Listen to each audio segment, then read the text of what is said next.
నిర్మల్ జిల్లా పోలీస్ కార్యాలయంలో పోలీస్ అమరవీరుల సంస్కరణ దినోత్సవాల్లో భాగంగా జిల్లా ఎస్పీ జానకి శర్మిల రక్తదాన శిబిరాన్ని ప్రారంభించారు.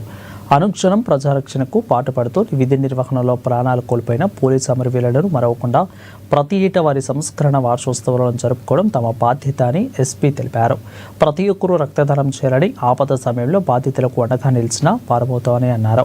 ఈ శిబిరంలో జిల్లా ఎస్పీ జానకి శర్మిల, ఏఎస్పీలు అవినాష్ కుమార్, రాజేష్ మీనా, సిబ్బంది, స్థానికులు రక్తదానం చేశారు. నిర్మల్ జిల్లాలోని అన్ని పోలీస్ స్టేషన్లలో సిబ్బంది హాజరై రక్తదానం చేశారు.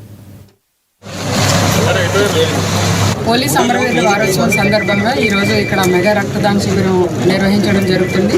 దీనికి సంబంధించి జిల్లా మొత్తం నుంచి పోలీసులే కాకుండా చాలామంది సివిలియన్స్ పెద్ద సంఖ్యలో పాల్గొనడం ఈరోజు చాలా సంతోషంగా ఉంది.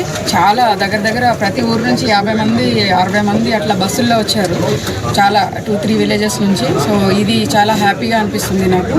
దీనికి మన ఏఎస్పీలు ఇద్దరు, తర్వాత అడిషనల్ ఎస్పీ, అడ్మిన్, డిఎంఎన్హెచ్ఓ గారు, అలాగే మెడికల్ కాలేజ్ సూపరింటెండెంట్ వీళ్ళందరూ చాలా బాగా ప్లాన్ చేసి కోఆర్డినేట్ చేశారు. ముఖ్యంగా సంతోషించవలసిన విషయం ఏంటంటే అమరుల త్యాగాలను గుర్తు చేసుకుంటూ ఈరోజు ఇక్కడ సివిలియన్స్ పెద్ద సంఖ్యలో పాల్గొనడం చాలా సంతోషించదగ్గ విషయం. ప్రతి ఒక్క రక్తబొట్టు ఒక ప్రాణాన్ని కాపాడుతుందనే దీన్ని మనం గుర్తుపెట్టుకొని ప్రతి ఒక్కరు రక్తదానం చేయాల్సిందిగా కోరుతున్నాను.